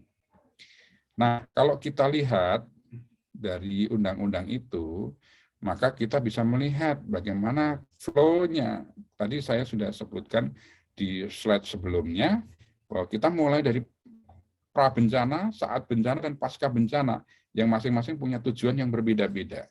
Nah, di tingkat pusat, di tingkat nasional, untuk pra-bencana itu pelakunya banyak di kementerian-kementerian yang ada, seperti BNPB, kemudian BMKG, ESDM, Kementerian PUPR, Kementerian Kesehatan, BRIN, BIG, KKP, Kominfo, dan sebagainya. Nah, apa saja yang dilakukan pada saat situasi prabencana adalah bagaimana mengidentifikasi risiko bencana tadi, kemudian membuat namanya rencana penanggulangan bencana. Jadi penanggulangan bencana bisa direncanakan, dan ini sinkron dengan visi misi dari kepala daerah biasanya. Kalau di nasional, visi misi presiden. Kemudian melakukan pencegahan, mitigasi, kesiapsiagaan, peringatan dini, juga penguatan kelembagaan yang ada di daerah, yaitu BPBD dan yang lain-lain, termasuk nanti saya sebutkan forum pengurangan risiko bencana sebagai forum pentahelix, dan juga latihan sebelum bencana terjadi. Inilah kegiatan-kegiatan yang dilakukan pada saat prabencana. Pada saat terjadi bencana, kita harus membentuk namanya klaster nih.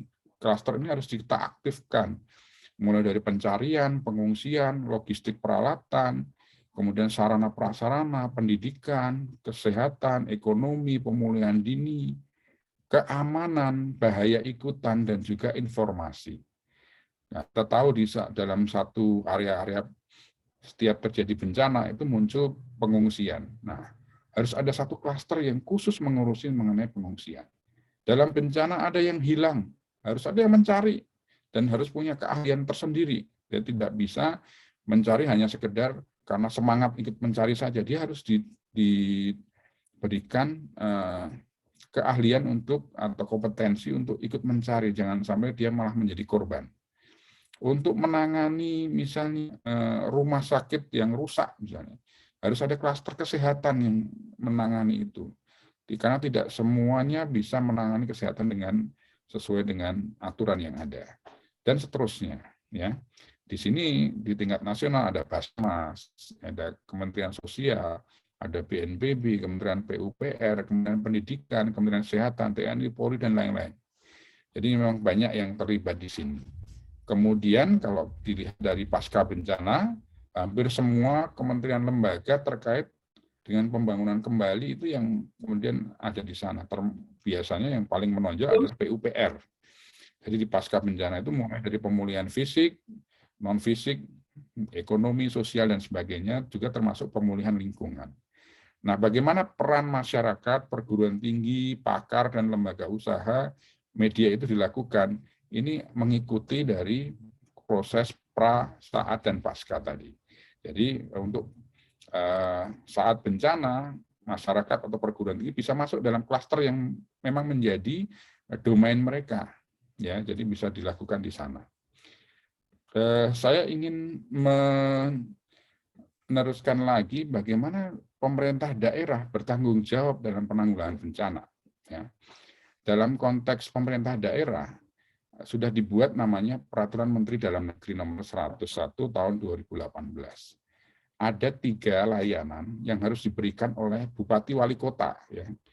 Jadi Bupati Wali Kota itu wajib melakukan 3 layanan. Ini adalah, kalau mereka tidak melakukan, mereka bisa didemo itu. Mereka bisa diprotes oleh masyarakatnya.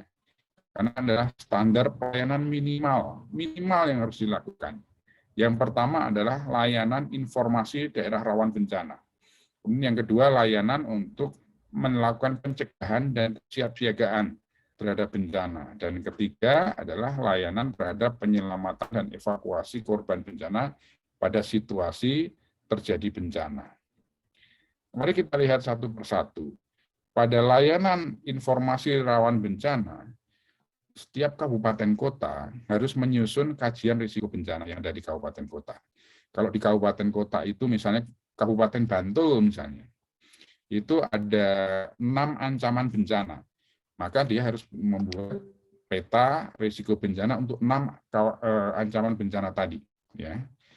Nah, kemudian setelah dibuat, itu harus dilakukan komunikasi untuk informasi dan edukasi rawan bencana pada masyarakat yang tinggal di daerah rawan bencana tadi. Jadi harus ada informasinya. Kita harus bikin tulisan-tulisan, ini daerah rawan banjir, ini rawan tsunami, ini rawan gempa bumi misalnya. Itu harus diinformasikan pada masyarakat supaya masyarakat tahu kalau mereka di daerah rawan bencana. Kemudian yang kedua adalah layanan terhadap pencegahan dan kesiapsiagaan. Ada 6 kegiatan yang dilakukan oleh Bupati Wali Kota. Yang pertama adalah membuat rencana penanggulangan bencana. Kasus Bantul tadi misalnya dengan 6 ancaman, maka apa yang direncanakan dalam 5 tahun ke depan? Untuk daerah rawan tsunami misalnya di sekitar Parangtritis misalnya, harus dibuat tempat evakuasi sementara misalnya. Kemudian jalur evakuasi, nah itu direncanakan dengan baik. Tempat-tempat yang rawan banjir dibuat tanggul misalnya. Itu masuk dalam rencana penanggulangan bencana yang ada. Kemudian yang kedua adalah pembuatan rencana kontingensi atau rencon. Jadi kalau tadi di Bantul ada 6 ancaman bencana, setiap ancaman bencana harus ada rencana kontingensi. Kalau terjadi, dilakukan. Kira-kira gitu. Bagaimana mengungsikan masyarakat yang tinggal di daerah rawan banjir manakala banjir terjadi. di mana tempatnya, apakah di SD-SD sekitar situ, atau dibuatkan tenda-tenda untuk pengungsian, atau di balai desa, atau di mana gitu. Nah, setiap ancaman bencana harus ada rencana kontingensinya. Ini adalah kewajiban dari Bupati Wali Kota yang dijalankan oleh BPBD Kabupaten Kota. Kemudian yang ketiga, melakukan pelatihan, pencegahan, dan mitigasi. Ya, ini juga dilakukan oleh daerah. Kemudian gladi kesiapsiagaan. Gladi itu untuk menguji rencana kontingensi tadi dengan simulasi. Jadi benarkah kontingensi tadi bisa dijalankan? Ini dengan gladi tadi. Kemudian juga yang kelima adalah Bupati Wali Kota harus membuat pengendalian operasi dan penyediaan sarana prasarana kesiapsiagaan. Dan yang keenam adalah penyediaan peralatan perlindungan dan kesiapsiagaan terhadap bencana. Ini ada 6 yang harus dilakukan dalam konteks layanan pencegahan dan kesiapsiagaan. Kemudian pada saat terjadi bencana, Bupati Wali Kota apa yang layanan harus dilakukan? Ada 5. Ya. Yang pertama adalah bagaimana merespon cepat kejadian luar biasa untuk penyakit, wabah, zoonosis, dan sebagainya. Ini kasusnya yang kemarin kita lihat adalah COVID-19. Apakah di Bupati Wali Kota juga sudah merespon dengan cepat, misalnya menyediakan tempat karantina, menyediakan layanan ambulan untuk menjemput pasien yang sudah kritis misalnya, atau sosialisasi mengenai pencegahan dan sebagainya. Yang kedua adalah respon cepat untuk darurat bencana. Jadi apabila terjadi bencana, responnya harus cepat. Apa yang harus dilakukan? Bagaimana menolong masyarakat dan sebagainya. Yang ketiga adalah mengaktifasi sistem komando penanganan darurat bencana. Jadi ini yang dilakukan. Dan keempat adalah pencarian, pertolongan, dan evakuasi. Ini sering kita lihat bagaimana BPBD dibantu oleh semua unsur, termasuk masyarakat, relawan, itu juga melakukan pertolongan dan evakuasi.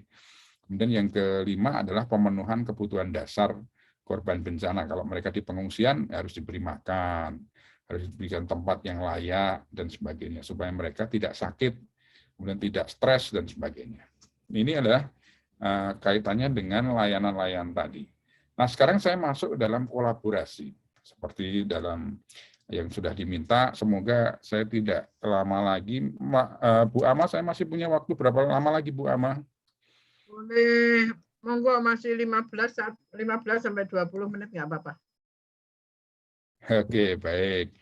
Jadi adik-adik sekalian, kita bicara penanggulangan bencana, ini adalah tadi Bu Ama sudah sampaikan, urusan bersama. Apa yang dimaksud dengan urusan bersama? Ini harus kemudian juga harus diatur dengan baik. Jangan sampai kemudian hanya kata-kata urusan bersama, semuanya seolah-olah bisa melakukan sesuai dengan yang dikehendaki masing-masing. Ini perlu diintegrasikan. Maka para pihak yang terkait dengan penanggulangan bencana, atau kita sebut sebagai pentahelix, karena di sana ada pemerintah, termasuk pemerintah daerah, kemudian lembaga usaha, kemudian masyarakat, media, termasuk juga akademisi, termasuk yang ada di perguruan tinggi dan para pakar, ini memang harus terintegrasi, ya, harus diatur semuanya sehingga kita menjadi satu rangkaian orkestrasi yang baik.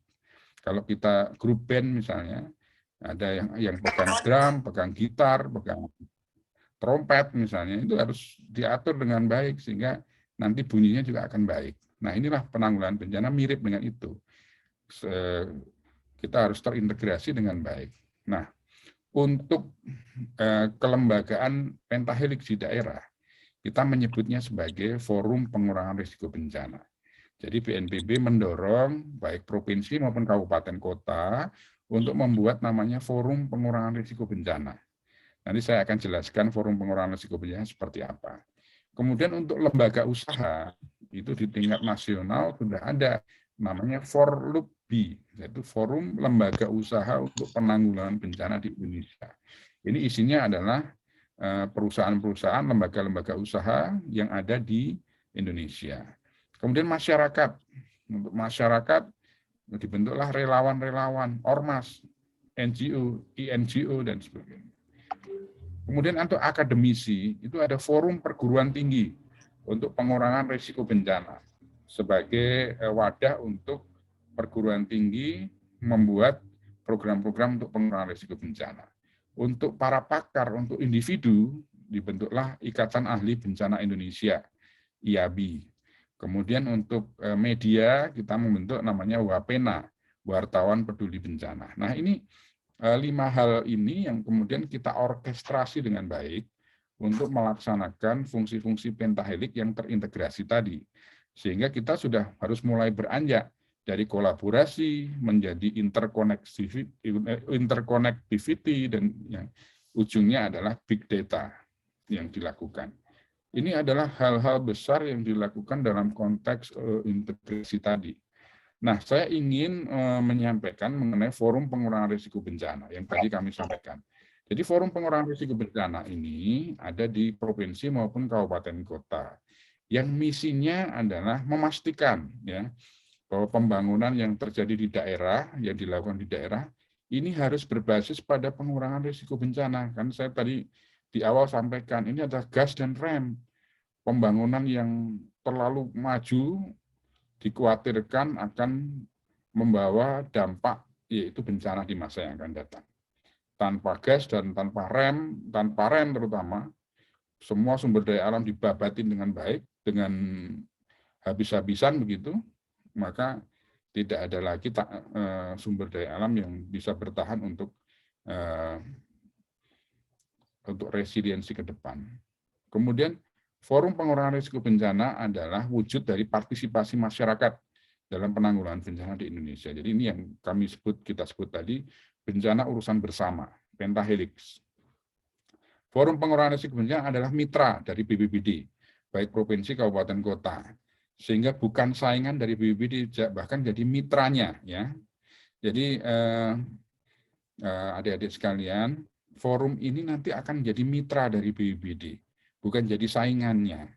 Nah, siapa aja yang ada di forum? Di forum ini nanti harus ada perwakilan dari lembaga usaha, perusahaan-perusahaan. Kemudian ada juga akademisi ya dari perguruan tinggi, organisasi kemasyarakatan, LSM, media massa, donor, organisasi profesi, keahlian, ada legislatif, yudikatif, dan juga organisasi perangkat daerah yang serta relawan penanggulangan bencana. Jadi ini memang multi pihak yang kita lakukan di sana. Kemudian targetnya apa? Ada berapa target yang kita lihat. Di daerah-daerah kami ingin memastikan bahwa 7 objek ketangguhan itu harus dilakukan di sana. Karena kita setiap hari tidak beranjak dari 7 objek ketangguhan itu. Objek ketangguhan itu adalah suatu tempat di mana kita beraktivitas, dan ini yang apabila terjadi bencana bisa banyak kita temukan korban yang ada di 7 lokasi ini. Yang pertama adalah rumah atau hunian. Maka kita buat program namanya Keluarga Tangguh Bencana. Kemudian yang kedua adalah sekolah atau madrasah. Maka kemudian kita membuat program namanya Satuan Pendidikan Aman Bencana. Kemudian yang ketiga adalah puskesmas atau rumah sakit. Maka kita buat program puskesmas atau rumah sakit aman bencana. Kemudian pasar tangguh bencana. Rumah ibadah termasuk masjid, rumah ibadah tangguh bencana. Kantor adalah kantor tangguh bencana, dan prasarana vital seperti bandara, seperti terminal dan yang lain-lain. Mal di mana? Mal masuk di pasar. Ya. Mal itu juga harus tangguh, karena mungkin kita lagi ada di mal, ada gempa bumi, kita nggak tahu apa yang dilakukan, karena kita tidak pernah diajari bagaimana di mal itu harus melakukan upaya-upaya. Nah, ini yang kaitannya dengan sekolah. Jadi BNPB sudah memetakan bersama dengan Kementerian Pendidikan. Ada 250.000 ya satuan pendidikan, termasuk sekolah madrasah, itu ada di daerah rawan bencana ternyata. Yang kita lakukan apa? Ya kita harus kolaborasi untuk mewujudkan satuan pendidikan tadi, sekolah madrasah tadi menjadi sekolah madrasah yang aman bencana. Ada 3 pilar yang kita lakukan. Bagaimana kita memperkuat ya infrastruktur yang ada di sekolah itu, jangan sampai membangun sekolah dikorupsi. Harusnya dia besinya 10 diganti besi 8. semennya dikurangi, dan sebagainya. Kemudian yang kedua, harus ada pilar kedua adalah manajemen penanggulangan bencana. Jadi setiap sekolah itu harus ada informasi tempat titik kumpul itu ada di mana. Anak-anak kalau ada situasi darurat, dia harus ngumpul di mana, supaya anak-anak tidak bingung pada saat terjadi bencana. Yang ketiga adalah masalah edukasi. Ya, edukasi itu harus sampai ke anak-anak yang sekolah di sana, sehingga kalau sekolah yang ada di daerah rawan gempa bumi misalnya seperti di Bantul misalnya, dia harus sudah tahu apa yang harus dilakukan. Kalau terjadi bencana mereka pergi kemana. Kalau sembunyi di bawah meja, kalau mejanya kuat nggak apa-apa, tapi kalau mejanya plastik nggak boleh. Dia harus keluar menuju ke tempat yang lapang, yang sudah disiapkan oleh pihak sekolah. Ya tentu saja supaya mereka bisa selamat. Ini salah satunya. Saya berharap mungkin ada program KKN yang ada di Universitas Muhammadiyah Yogyakarta bisa memperkuat sekolah-sekolah yang ada di daerah rawan bencana di sekitar OMY begitu. Kemudian ini kaitannya dengan keluarga tangguh bencana, ya. BNPB sudah meluncurkan Katana untuk memperkuat kapasitas keluarga, terutama keluarga yang tinggal di daerah rawan bencana. Jadi mereka yang keluarga yang tinggal di daerah rawan bencana harus tahu apa yang harus dilakukan manakala informasi peringatan dini dilakukan oleh pemerintah. Mereka yang tinggal di pantai yang rawan tsunami harus sudah punya jalur evakuasi, mau pergi kemana kalau ada informasi dari pemerintah terkait dengan ancaman tsunami. Kemudian, nah ini adalah kasus ini. Saya ingin sebenarnya sedikit saja ya, bahwa ternyata memang negara kita yang gemah ripah loh jinawi ini ternyata lahan kritisnya udah mulai meningkat dari tahun ke tahun. Ini data dari GNKPA, ya Gerakan Nasional Sumber Daya Air. Ini dari tahun 1984 itu 22 das kita kritis. 10 tahun kemudian menjadi 39. Tahun 1998 ada 62 dan kemudian 2016 ada 108 das kita kritis. Kalau setiap tahun das kita kritis, maka dampaknya adalah masalah berkurangnya suplai air untuk wilayah hilir. Bahaya banjir, erosi sedimentasi badan-badan air. Jadi kalau di negara kita baru hujan sedikit tiba-tiba banjir, ya salah satunya adalah ini, karena memang das kita kritis gitu. Pencemaran air minum dan air sungai, kita juga kesulitan sekarang. Sungai-sungai isinya sampah semua. Kemudian keterbatasan pangan di wilayah hulu sehingga meningkatkan kemiskinan. Jadi ada hubungannya dengan kemiskinan dan juga keterbatasan energi. Inilah yang kemudian kita lakukan dan bentuknya harus gerakan yang mengajak semua pihak, pentahelix. Nah, inilah yang sebenarnya sudah dilakukan oleh BNPB di 2016 dengan mengajak semua pihak dengan model-model gerakan pengurangan risiko bencana. Jadi kalau adik-adik pernah mendengar mengenai sekolah sungai, sekolah gunung, sekolah laut, itu adalah bagaimana sebenarnya mengajak semua pihak dengan pemberdayaan komunitas, kemudian adanya local knowledge management, local sharing, gitu ya. Kemudian juga budaya partisipatif, berbasisnya adalah ekosistem based itu berbasis pada daerah aliran sungai, dengan tujuan mengurangi risiko bencana saat ini, mencegah terjadi risiko bencana baru di masa yang akan datang, dan bagaimana meningkatkan kualitas hidup masyarakat. Itu dilakukan di sini. Gerakan, bagaimana kolaborasi antara pemerintah daerah, kemudian perguruan tinggi, lembaga usaha, para pengusaha, juga para pakar dari akademisi dan juga media massa, dan tentu saja masyarakat yang harus terlibat secara paralel. Dan ini gerakan itu bukan proyek, sehingga hasilnya bisa kita lakukan setiap hari, setiap tahun. Nah, konsep ini sebenarnya mengadopsi pada upaya gotong royong yang selama ini sudah mulai hilang di Indonesia.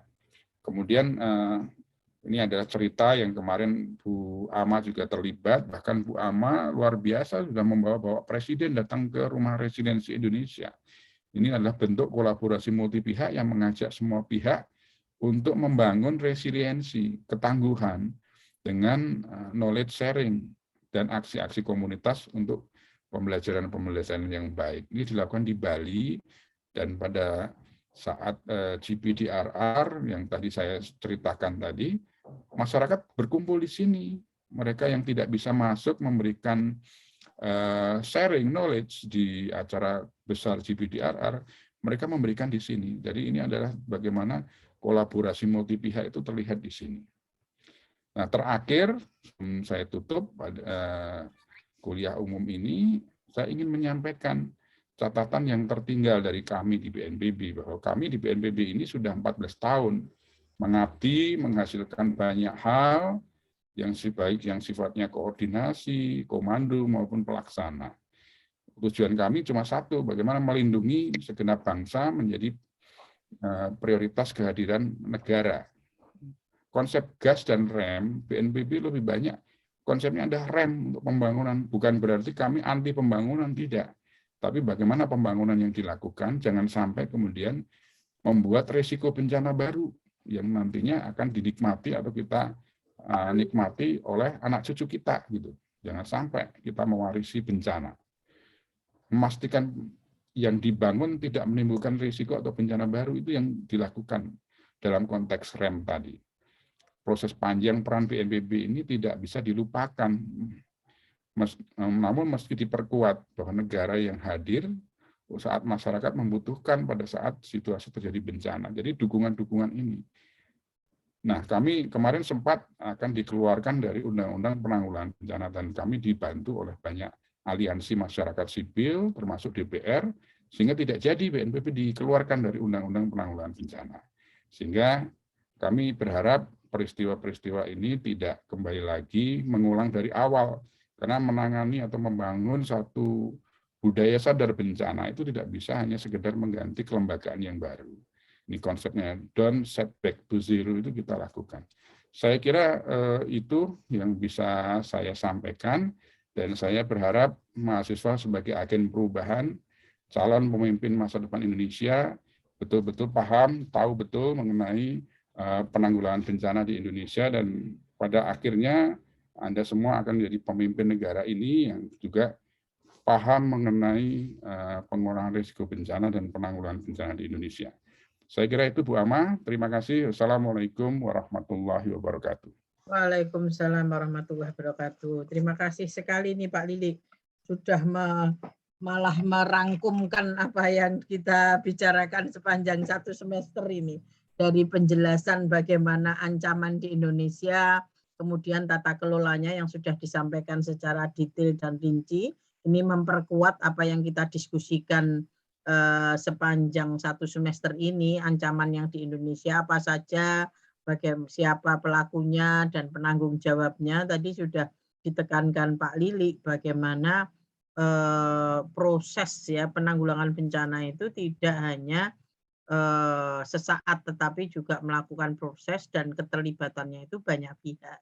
Oleh karena itu kesempatan ini saya berikan kepada seluruh mahasiswa. Ini yang pengampunya tidak hanya saya Pak.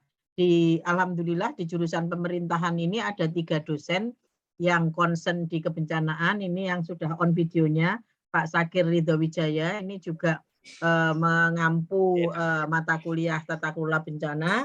Kemudian ada juga Pak Dr. Zainuri, juga itu studinya tentang ketangguhan wisata bencana. Jadi ini ada beberapa kelas, ini mahasiswanya sudah tadi 150-an ini kok sudah turun, tetapi saya berharap tidak mengeluarkan karena akan ada surprise ini ya bagi yang bertanya dan ada 1-2 pertanyaan.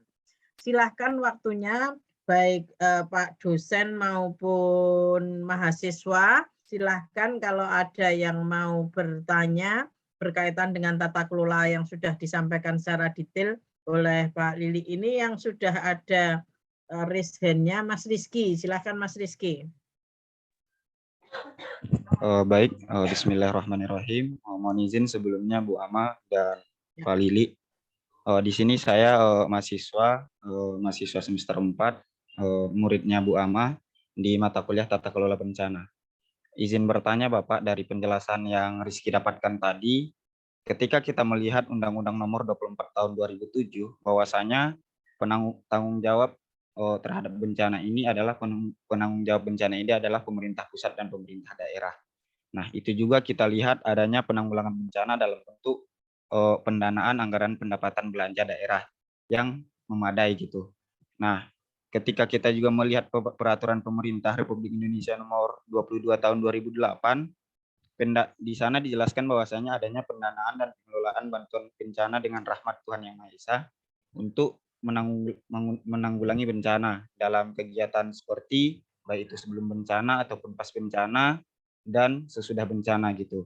Nah, ketika Rizky melihat di salah satu kabupaten di Sumatera Barat, tempat asal saya Pak, itu Pasaman Barat, Maret lalu itu baru terjadi gempa bumi dengan skala Richter 6,1. Nah, di sana rumah yang mengalami kerusakan lebih dari 100 rumah gitu. Nah, yang menjadi fenomena yang Rizky lihat ketika bencana adalah ininya Pak, kita ataupun maraknya kabar-kabarnya hanya sampai dengan di tahapan masa tanggap darurat.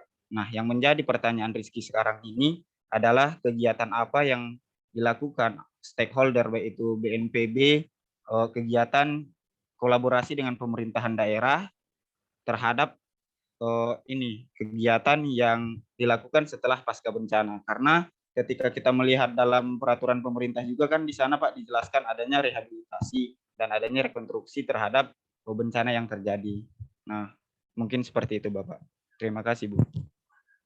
Terima kasih Mas Rizky pertanyaannya. Bagaimana sebetulnya kolaborasi di pasca bencana ya, khususnya di Pasaman. Ini saya kumpulkan dulu ya Pak Lili. Ini ada satu lagi Mas Ardi Arnan Amando, silakan.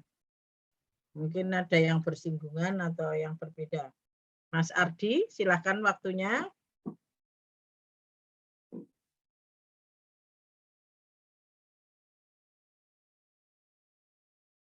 Di unmute.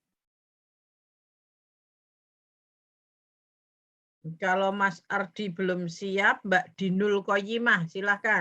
Maaf Ibu, suara Oh. tadi terputus. Oh, tadi terputus. Ya, silakan. Nggih, Bu. Assalamualaikum warahmatullahi wabarakatuh. Terima kasih atas kesempatannya.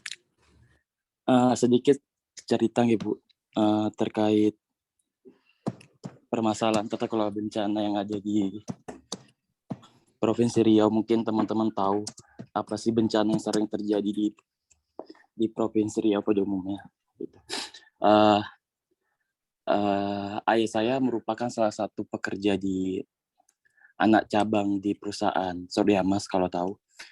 Perusahaan ini salah satu yang berlatar belakangi perkebunan kelapa sawit terbesar di Asia Tenggara. Anak cabangnya ada di Provinsi Riau. Nama PT-nya perusahaan SAM 2. Waktu itu saya berumur 15 tahun. 15 tahun saya ikut ayah di perusahaan itu. Itu masih perusahaan cabang yang dimana mereka membuka lahannya dengan membakar seluruh lahan berhektar-hektar. Itu hutan yang masih murni, hutan yang ada di salah satu pojokan Sumatera. Di situ masih banyak fauna-fauna yang dilindungi oleh negara, salah satunya harimau Sumatera, rusa, banyak dan berbagai fauna yang masih murni di Riau.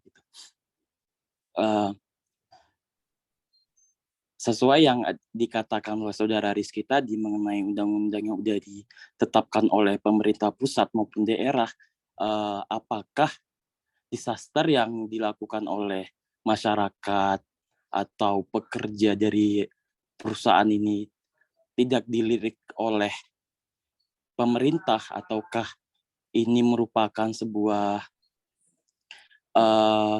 bahan untuk aktor elit untuk memberikan sebuah asumsi bahwasanya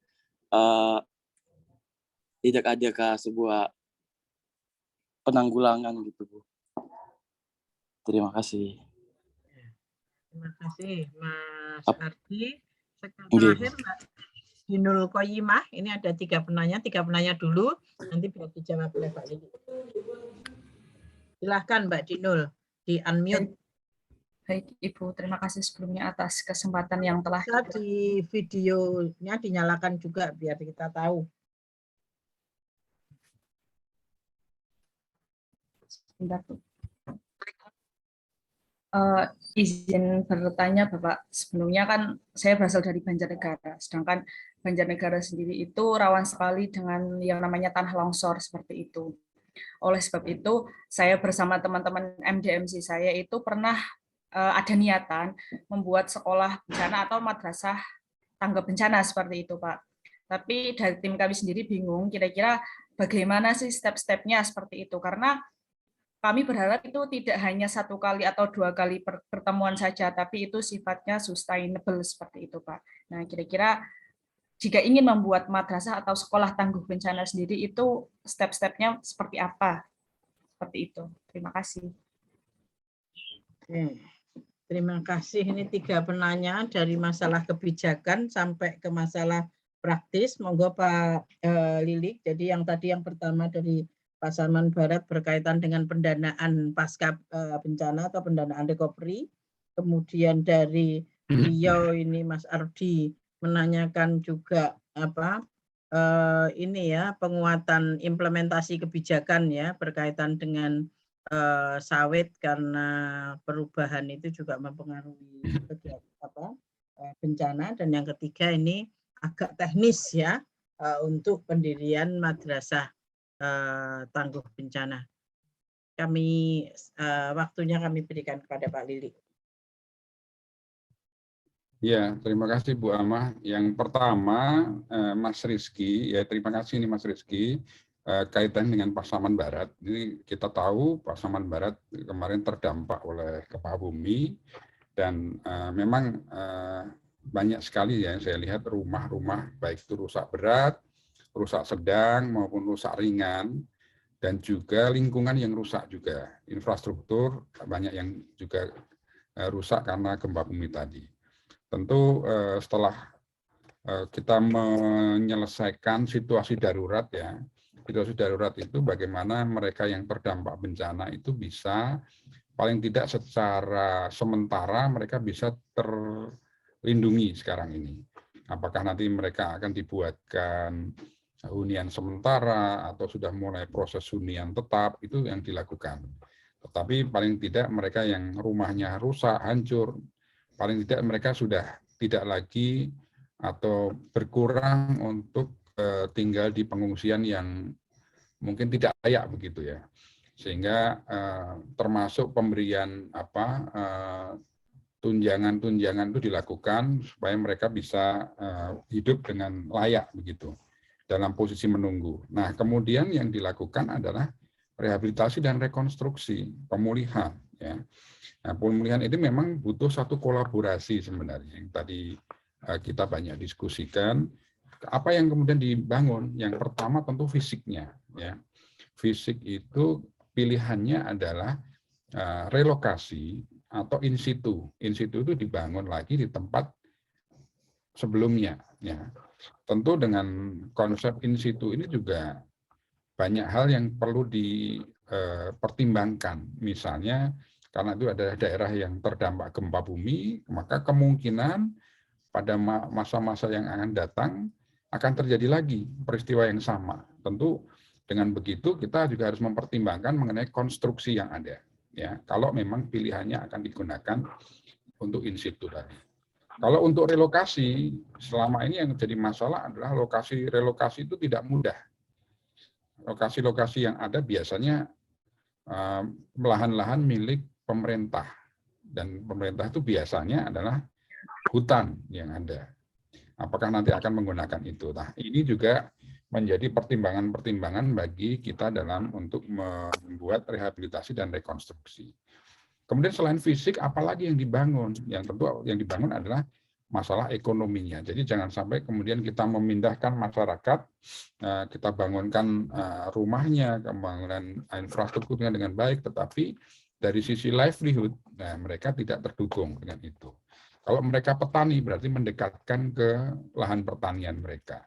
Kalau mereka adalah pengumpul hasil hutan, berarti memang mendekati dengan hutan yang ada di sekitar mereka. Sehingga secara livelihood itu bisa dilakukan. Nah, juga masalah lingkungan. Lingkungan juga harus mulai ditata lagi nih. Nah, dari hasil identifikasi mengenai dampak dari gempa tadi, lingkungan seperti apa yang kemudian perlu diperbaiki, sehingga jangan sampai lingkungan yang rusak nanti menjadi trigger yang terjadinya bencana baru yang ada di Pasaman Barat. Jadi saya kira itu yang bisa dilakukan, dan BNPB berkomit untuk mendukung pemerintah daerah. Nah, sekarang pemerintah daerahnya harus membuat satu yang namanya rencana rehabilitasi dan rekonstruksi, ya. Jadi ini harus dibuat, kemudian dari rencana tadi misalnya membutuhkan anggaran 100, ya. 100. Nanti dari APBD yang ada di Pasaman Barat punya berapa? Misalnya punya 10, berarti masih ada 90, ya. Yang belum bisa dianggarkan atau belum ada anggarannya. Nah, biasanya masyarakat tuh banyak yang membantu tuh. Hibah-hibah dari masyarakat tuh banyak. Misalnya katakanlah hibah dari masyarakat ada 5, berarti masih ada 85.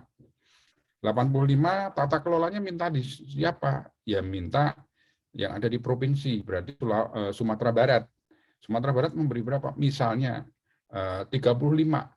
Berarti masih ada 50 nih yang belum tertangani. Nah, 50 itu nanti kemudian diselesaikan oleh pemerintah pusat, bisa melalui BNPB, ya, bisa melalui Kementerian PUPR, tergantung dari apa intervensi yang ada. Misalnya masalah fisik, ya, terlalu berarti pemerintah melalui Kementerian PUPR untuk membangun, ya, rumah yang lebih baik, lebih aman, ya, dan lebih berkelanjutan tadi. Gitu. Itu untuk Mas Rizky, ya. Yang kedua untuk Mas Ardi di Provinsi Riau. Ini cerita ini memang sudah menjadi konsumsi publik, ya, bagaimana perusahaan-perusahaan itu kemudian membuka lahan dengan cara dibakar, dan ujungnya adalah kita seolah-olah dalam tanda petik mengekspor asap ke negara tetangga kita, Malaysia, Singapura, gitu, ya. Dan ini berujung pada masalah-masalah bilateral. Dan bilateral itu kita terancam sebenarnya di Indonesia untuk mendapatkan sanksi sebenarnya, karena begitu banyak asap yang terjadi pada saat terjadi kebakaran hutan dan lahan, khususnya di Riau. Sehingga BNPB dengan Kementerian LHK, TNI Polri, itu bagaimana caranya kita berusaha semaksimal mungkin untuk memadamkan ini. Nah, memadamkan ini kan sebenarnya lebih banyak pada situasi tanggap darurat. Tetapi yang paling penting dalam konteks kebakaran hutan dan lahan adalah pencegahannya. Sehingga tadi disebutkan menghancurkan hutan dengan dibakar. Nah, bagaimana tata kelola yang harusnya dilakukan? Nah, ini adalah sekali lagi ini adalah salah satu fungsi dari tata ruang sebenarnya. Jadi secara fungsional, setiap jengkal tanah di setiap daerah itu memiliki tata ruang yang memang harus diatur oleh daerah dan di bawah Kementerian ATR di sana. Jadi peruntukannya untuk apa itu sudah harus diatur. Nah, bagi BNPB mengintervensi sebenarnya daerah-daerah yang memungkinkan terjadi bencana, jangan kemudian dibangun atau dibuka. Karena begitu dibuka nanti dampaknya adalah 10 tahun, 15 tahun, 20 tahun, itu bencana terjadi. Saat ini belum ada, tapi setelah itu terjadi bencana. Nah, ini yang kemudian saya ingin mengatakan bahwa dalam kasus yang tadi diceritakan oleh Mas Ardi di Riau ini, ya, penegakan tata ruang tadi itu harus dilakukan. Satu, ya. Kemudian yang kedua adalah bagaimana sebenarnya hak penggunaan lahan, ya, oleh Kementerian LHK misalnya, itu harus sudah mencantumkan mengenai larangan untuk pembakaran tadi. Karena memang pembakar itu jauh lebih murah dibandingkan dengan mengelola lahan yang konvensional begitu. Yang harus menggunakan alat berat, membutuhkan tenaga manusia yang banyak. Tetapi ya paling mudah adalah dibakar, apalagi lahan gambut di sana. Nah, ini yang menjadi bagian-bagian yang tantangan yang selama ini kita lakukan. Kemudian ya memang dari beberapa sisi pembakaran lahan ini juga menguntungkan untuk sebagian orang. Jadi bukan hanya perusahaan aja. Ada beberapa orang yang diuntungkan dari ini. Jadi ini menjadi satu, kalau saya lihat semacam lingkaran setan begitu ya, yang harusnya memang harus kita antisipasi jauh-jauh hari. Saya mungkin tidak akan banyak bicara mengenai ini karena beberapa pengalaman saya terkait dengan kebakaran hutan ini ya memang pelakunya banyak. Ya mungkin hanya salah satu yang diceritakan oleh Mas Aldi tadi adalah perusahaan itu. Tetapi di luar itu banyak yang terlibat di dalam penghancuran hutan kita. Ujung-ujungnya adalah sumber daya alam kita berkurang, hewan-hewan yang kita lindungi tadi banyak yang tidak punya tempat lagi, ya bahkan sudah ada beberapa yang menyerang pemukiman masyarakat. Nah ini yang kemudian terjadi. Dan ujung-ujung yang lain seperti slide yang saya sampaikan tadi adalah masalah lahan kritis. Kita tinggal menunggu ke sana. Gitu.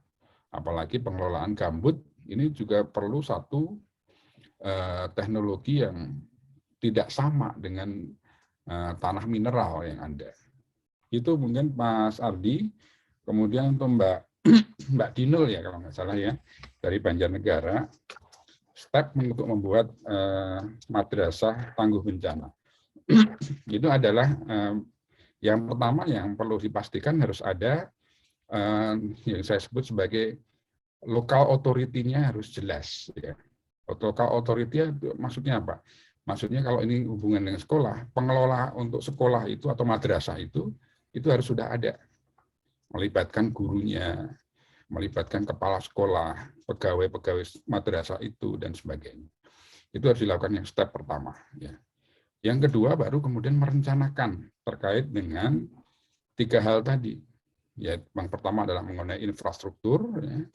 Yang kedua adalah manajemen risiko bencananya, dan yang ketiga adalah masalah edukasinya.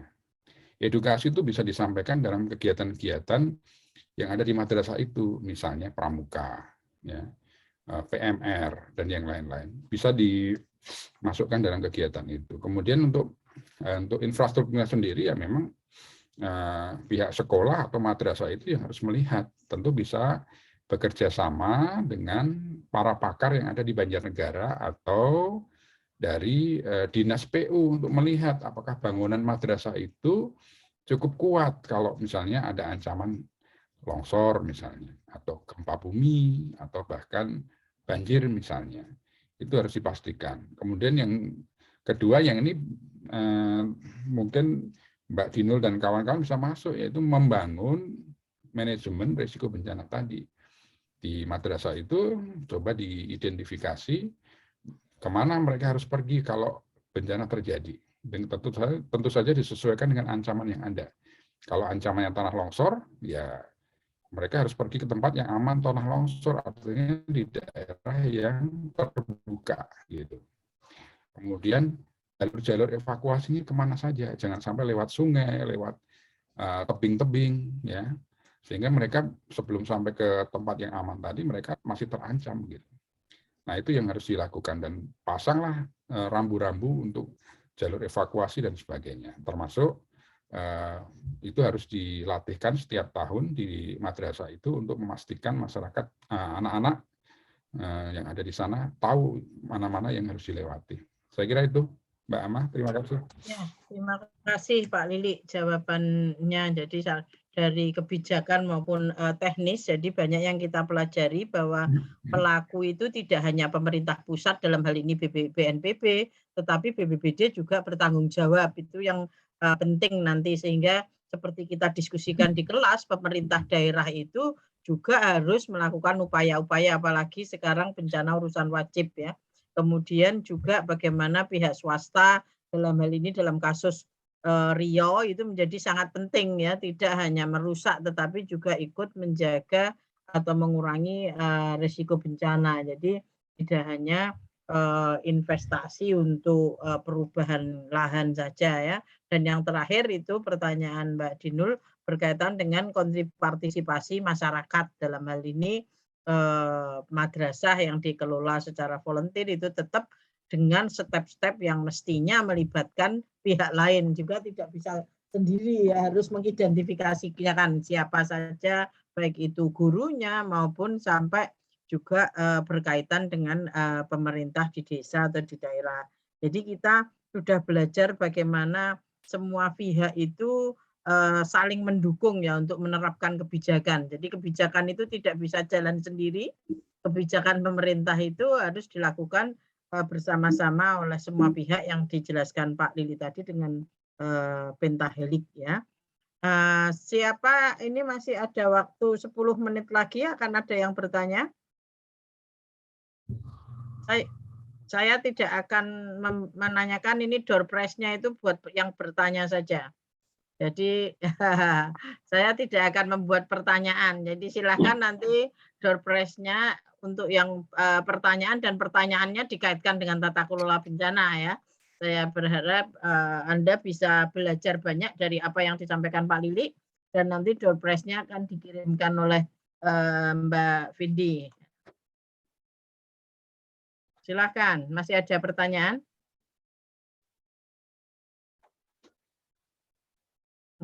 Kalau tidak ada, ini mungkin satu Pak Lili yang terakhir untuk ulasan, karena bencana itu sudah jadi urusan wajib, jadi hubungan pemerintah pusat dengan pemerintah lokal itu seperti apa? Apakah upaya BNPB itu mendorong di Kemendagri, atau juga bagaimana mendorong pemerintah daerah juga melakukan pentahelik? Karena rata-rata yang pentahelik ini sudah jadi spiritnya BNPB ya, tetapi di daerah-daerah itu masih menjadi tantangan untuk pentahelik atau kerjasama kolaborasi banyak pihak. Ini kira-kira bagaimana tanggapan dan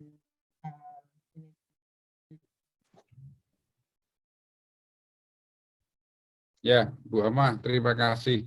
Jadi seperti tadi yang saya sampaikan di slide tadi, di daerah itu harus membentuk namanya forum pengurangan risiko bencana, baik itu di provinsi maupun di kabupaten kota. Nah, siapa forum pengurangan risiko bencana? Itu adalah kolaborasi antara pemerintah daerahnya, termasuk yang dinas-dinas di luar BPBD, juga unsur-unsur yang lain, perwakilan dari lembaga usaha private sector yang ada di daerah itu.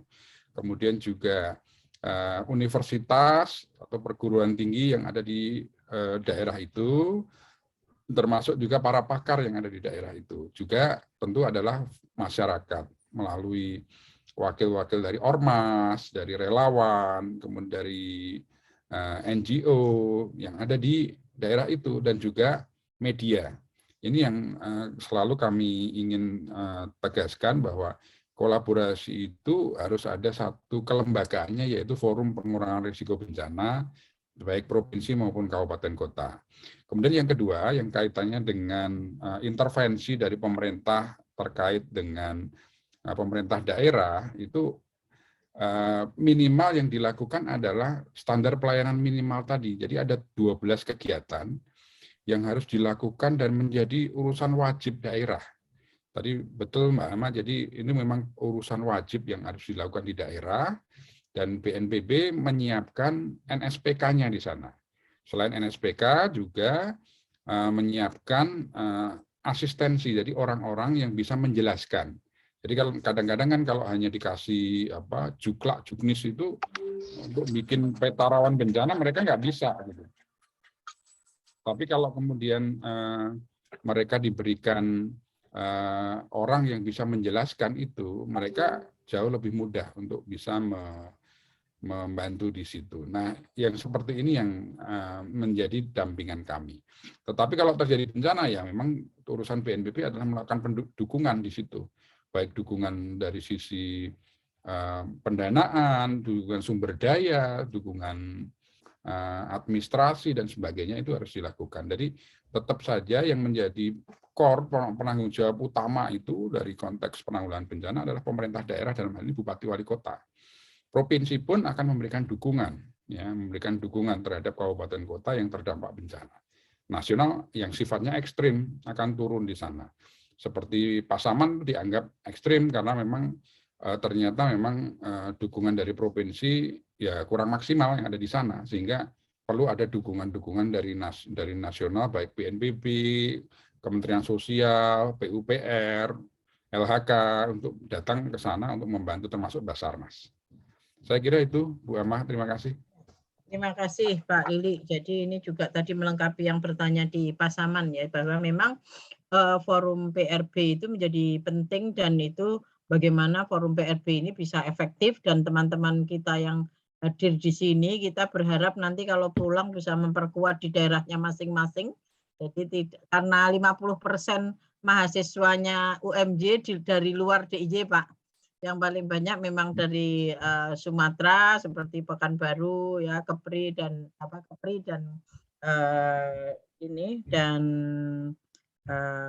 Provinsi Riau, kemudian juga dari Kalimantan, dari NTB, dari luar-luar daerah ini banyak sekali. Kita berharap bahwa nanti ini akan memperkuat ya basis pengurangan risiko di daerah karena bencana menjadi urusan wajib. Dan yang terakhir mungkin ini karena masih ada pertanyaan enggak? Karena kan saya tutup kalau enggak karena sudah jam 10.55 kurang 5 menit. Mungkin yang terakhir ini harapan kami di jurusan pemerintahan UMJ ini kami karena sudah punya tim bencana di jurusan pemerintahan, kita berharap nanti ini bisa untuk kerjasama Pak Lili. Kalau nanti butuh penjelasan ke pemerintah, kami punya lab IP yang punya kerjasama dengan berbagai pemerintah daerah, yang terakhir dengan Pacitan.